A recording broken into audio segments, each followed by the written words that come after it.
Nous sommes le 13 octobre 1961, une date comme une autre, si ce n'est que c'est un vendredi et que le temps est orageux.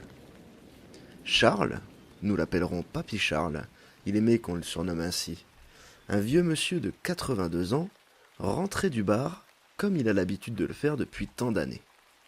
Papy Charles ouvrit la porte de sa modeste demeure et alluma la radio pour écouter les bulletins de prévision météo du lendemain.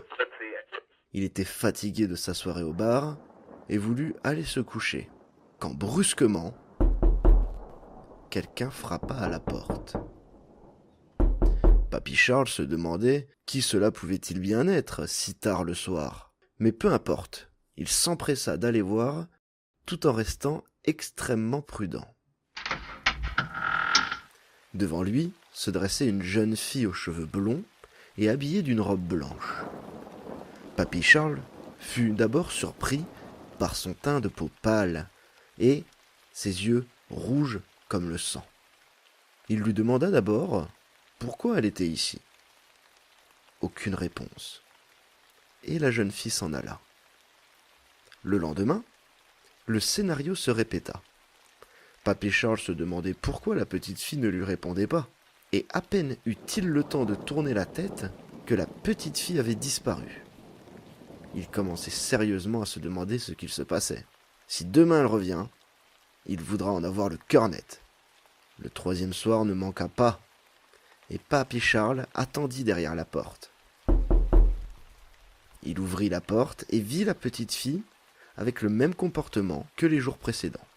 Papy Charles demanda cette fois-ci à la petite fille si elle voulait passer la nuit chez lui, car il avait remarqué qu'elle était trempée par la pluie, et de toute façon, il voulait en savoir plus sur elle.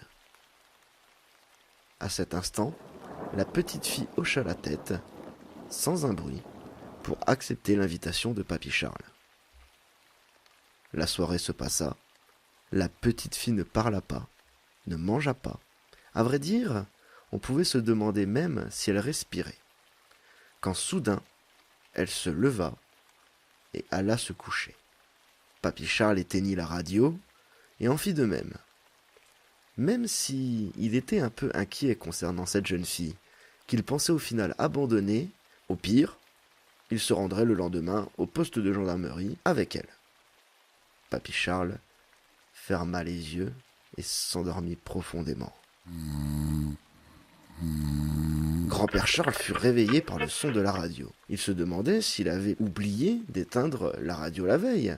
Mais il se rappelait très bien l'avoir éteinte. À la radio, il entendit un bulletin d'information spécial urgent, à l'attention de tous les habitants du village. Avis à la population, nous avons été informés qu'une petite fille étrange, tout de blanc vêtue, aux cheveux blonds ainsi qu'aux yeux rouges, se rend de maison en maison pour y répandre la mort. D'après nos informations, cette petite fille est décédée il y a de cela 2 ans, ce qui rend les faits encore plus étranges. Cette petite fille est sans pitié, ne la laissez en aucun cas rentrer chez vous. Alors, Papy Charles se retourna aussitôt pour aller voir si la petite fille dormait toujours, mais trop tard, elle était déjà là, devant lui, le bras levé pour lui asséner son premier coup de couteau. On retrouva le corps sans vie de Papy Charles 3 jours plus tard, alors que ses amis du bar s'inquiétaient de ne plus le voir. La légende raconte qu'il ne faut jamais penser à la petite fille, sinon celle-ci viendra pour vous dans les mois qui suivent, et qui sait quand elle partira et comment. Merci à tous d'avoir regardé cette vidéo, surtout n'hésitez pas à commenter et à donner des idées d'histoire dans les commentaires. N'hésitez surtout pas aussi à vous abonner et activer la petite cloche pour être au courant de toutes les prochaines vidéos. Allez, des bisous!